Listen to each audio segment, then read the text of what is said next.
Today we are going to be doing our November native plant garden tour. We've been doing garden tours and all the new native plants we have in the garden from April until now, but there's lots of green left. There's even a couple flowers, so we are planning on doing some into December, and who knows, we'll see how things develop over time, but we might do them into January. We will just have to see.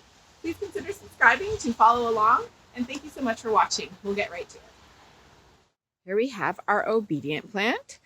Everything is dried out now. I've clipped off a bunch of the seeds, but I've left some for the birds, and some will probably drop down to the ground. And this is more of an aggressive plant in the garden. And really, if it reseeds itself and it grows more obedient plant, that just means I have more to share. So I'm okay with that. But if you don't want it to spread too much, you could clip off all the seed heads so that they don't spill onto the ground.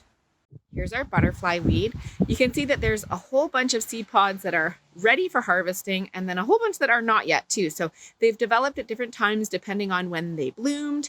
And so some of the blooms were earlier and some were a little later. So these green ones are not yet ready to harvest. They go a little bit more brown. These ones are going a little bit more brown. And then they'll dry out and open up, and then the little seeds will be exposed. So down here, we've got a good example. Don't mind the rain and hail.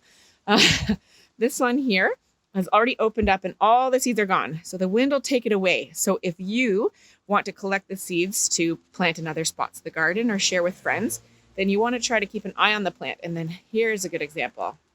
So when it opens up naturally, the pod will open up, and then the seeds will fly away with the wind. So you just want to be careful if you want them to catch them before they fly off and find themselves new homes naturally.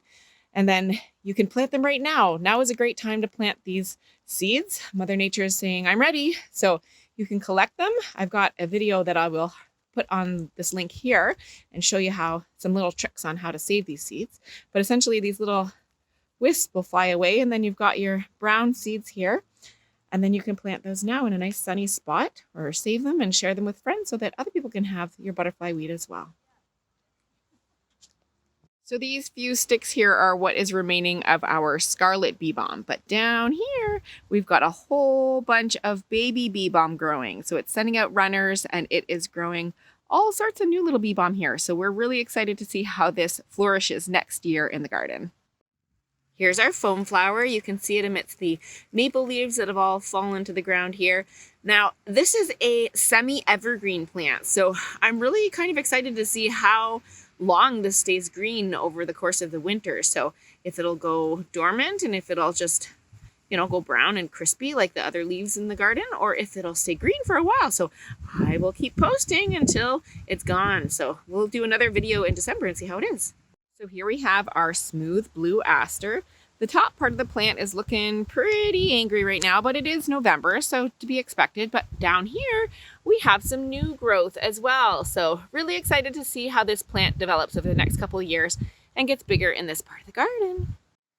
Here is our New England Aster. It's all gone to seed, and you can see that there's tons of little seeds on this plant. So I'll be leaving the seeds here for the birds. Hopefully it'll drop some seeds in this area as well, and then it can get bigger and better in this part of the garden.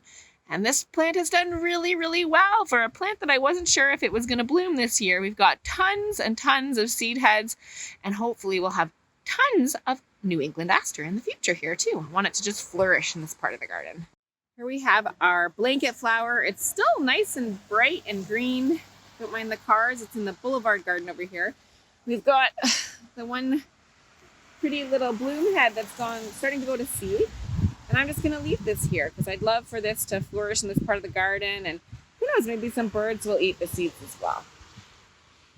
So here we have the other blanket flower in the boulevard part of the garden, and it's still in bloom.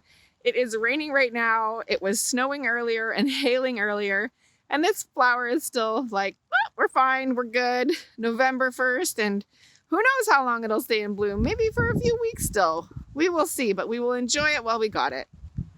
Thank you so much for watching. I hope you found the video interesting and helpful. Please consider subscribing if you'd like to see how these plants develop over time. If you have any tips for growing any of these native plants in suburbia, please leave some ideas in the comment section below so we can all learn from each other. Thanks again for watching. Please consider subscribing and give it a like if you liked it. Thanks again.